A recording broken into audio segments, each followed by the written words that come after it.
پہلا سوال ہے کہ آج کے اس عنوان عالی شان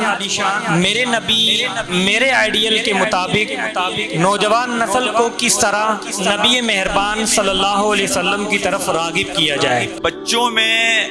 نبی پاک صلی اللہ علیہ وسلم کا ذکر بہت چھوٹی عمر سے ہمیں کرنا چاہیے۔ نبی پاک صلی اللہ علیہ وسلم کی محبت، عقیدت وہ ہمیں بچوں کے دلوں میں بہت چھوٹی کلاسوں سے اور بہت چھوٹی عمر سے کرنے کی فکر کرنا چاہیے۔ ہمیں اندازہ ہے کہ پاکستان، انڈیا، بنگلہ دیش ان معاشروں میں نبی پاک صلی اللہ علیہ وسلم کے حوالے سے ذکر رہتا ہے، لیکن میرا خیال یہ ہے کہ جس طرح سوسائٹی آگے بڑھ رہی ہے، سوشل میڈیا کی خرابیاں جس طرح سے پھیل رہی ہیں، لوگوں کے لیے اب آئیڈیلز کا پورا کنسیپٹ کنفیوز ہوتا جا رہا ہے، لہٰذا یہ ماں باپ کی بڑی ذمہ داری بنتی ہے، اساتذہ کی بڑی ذمہ داری بنتی ہے،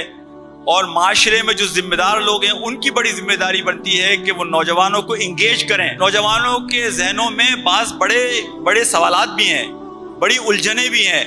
ہمیں یہ چاہیے کہ دین دیکھیں، ہمارا دین بڑا خوبصورت دین ہے، یہ ایک مکمل دین ہے۔ اللہ سبحانہ و تعالیٰ نے جب یہ کہہ دیا کہ یہ دین مکمل ہے، یہ نعمت مکمل ہے، تو یہ ہر طرح سے مکمل ہے۔ بعض اوقات ہم سوالات سے پریشان ہوتے ہیں، سوالات کو ہم اوائڈ کرنے کی کوشش کرتے ہیں۔ نوجوان سے آج بیٹھ کر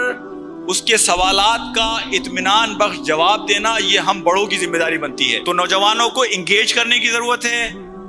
چھوٹی عمر سے ان کے دلوں میں نبی کی محبت، عقیدت پیدا کرنے کی ضرورت ہے، اور یہ عقیدت صرف الفاظ پر مبنی نہ ہو،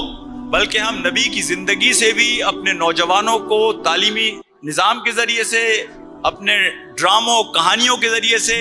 معاشرے کے اور باقی طریقوں سے نبی کی زندگی کو ان کے سامنے متعارف بھی کرائیں۔